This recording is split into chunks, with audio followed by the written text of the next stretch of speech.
अगर दिमाग हिला देने वाली और रोंगटे खड़े कर देने वाली थ्रिलर फिल्मों के शौकीन हो तो बधाई हो। फोन की बैटरी 70% होने के बावजूद आपने एक ऐसी खौफनाक कोरियन फिल्म पर क्लिक किया है जो आपको आखिर तक हिलने नहीं देगी। इस कहानी में एक लड़की को पागलखाने में इलाज के लिए नहीं बल्कि उसके शरीर के सारे अंग निकालने के लिए बंद किया जाता है। सबसे ज्यादा डराने वाली बात यह है कि यह फिल्म एक सच्ची घटना पर आधारित है। कोरिया के कानून का वो काला सच जहां सिर्फ एक गार्जियन के साइन से किसी भी नॉर्मल इंसान को जबरन पागलखाने में सड़ाया जा सकता है। कोरिया का सबसे घिनौना चेहरा इस फिल्म ने बेनकाब कर दिया है। कहानी की शुरुआत में हमारी मेन लीड जवान और खूबसूरत कांग सुआ सियोल की सबसे भीड़ भाड़ वाली सड़क पर चल रही थी। तभी अचानक कुछ गुंडे आते हैं और उसे जबरन एक एम्बुलेंस जैसी वैन में खींच लेते हैं। उसके चेहरे पर मास्क पहनाकर उसे एक अनजान जगह लाया जाता है। अंधेरे के कारण वो तड़पती है पर वहाँ के वार्ड बॉय उसे जानवरों की तरह दबोच लेते हैं। जब मास्क हटता है तो सुआ के होश उड़ जाते हैं। उसका मुंह बंद था। दो हट्टे कट्टे वार्ड बॉय उसे घसीट कर एक ठंडे बाथरूम में ले जाते हैं। उसके कपड़े फाड़ देते हैं और टॉयलेट ब्रश से उसे बेरहमी से रगड़ते हुए उस पर पानी की तेज धार मारते हैं। खौफ से कांपती सुआ बस कोने में सिकुड़ कर रोती रहती है।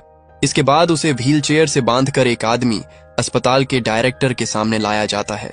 वो आदमी बड़ी शांति से उसे वहां के नियम समझाता है। सुआ रो रो कर खुद को नॉर्मल साबित करने की कोशिश करती है लेकिन उस आदमी के चेहरे पर कोई शिकन नहीं थी। उसके इशारे पर वार्ड बॉय सुआ को एक डार्क रूम में ले जाकर पूरे 1 घंटे तक बेरहमी से पीटता है जब तक कि सुआ अधमरी नहीं हो जाती। तभी डोंगशिक नाम का एक नया वार्ड बॉय अंदर आता है। सुआ की बेजान हालत देखकर वो उसके हाथ खोलता है। वो सुआ के मुंह से वो रबर का टुकड़ा निकालता है और उसके हाथों की बेल्ट खोल देता है।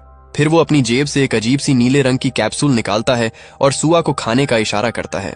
सुआ को जैसे ही अपने हाथ आजाद महसूस होते हैं वो अपनी बची खुची ताकत इकट्ठा करती है और बाज की तरह झपट कर डोंगशिक के हाथ से उसका पेन और रजिस्टर छीन लेती है। वो कांपते हाथों से जल्दी जल्दी एक फोन नंबर लिखती है और रोते हुए डोंगशिक के पैरों में गिर जाती है। प्लीज प्लीज इस नंबर पर कॉल कर दो, मैं पागल नहीं हूँ, ये लोग मुझे मार डालेंगे।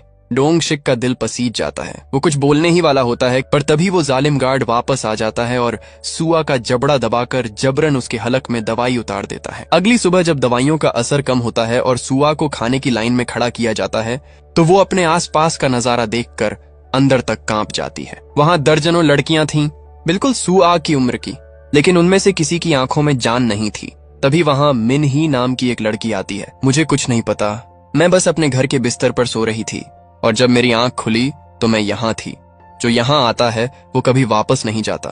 तभी मिन्ही के दिमाग में ड्रग्स का असर ट्रिगर होता है। वो अचानक पागलपन का शिकार हो जाती है और सुआ के बालों को पकड़कर उसे बुरी तरह नोचने लगती है। गार्ड्स दौड़कर आते हैं और दोनों को अलग करते हैं लेकिन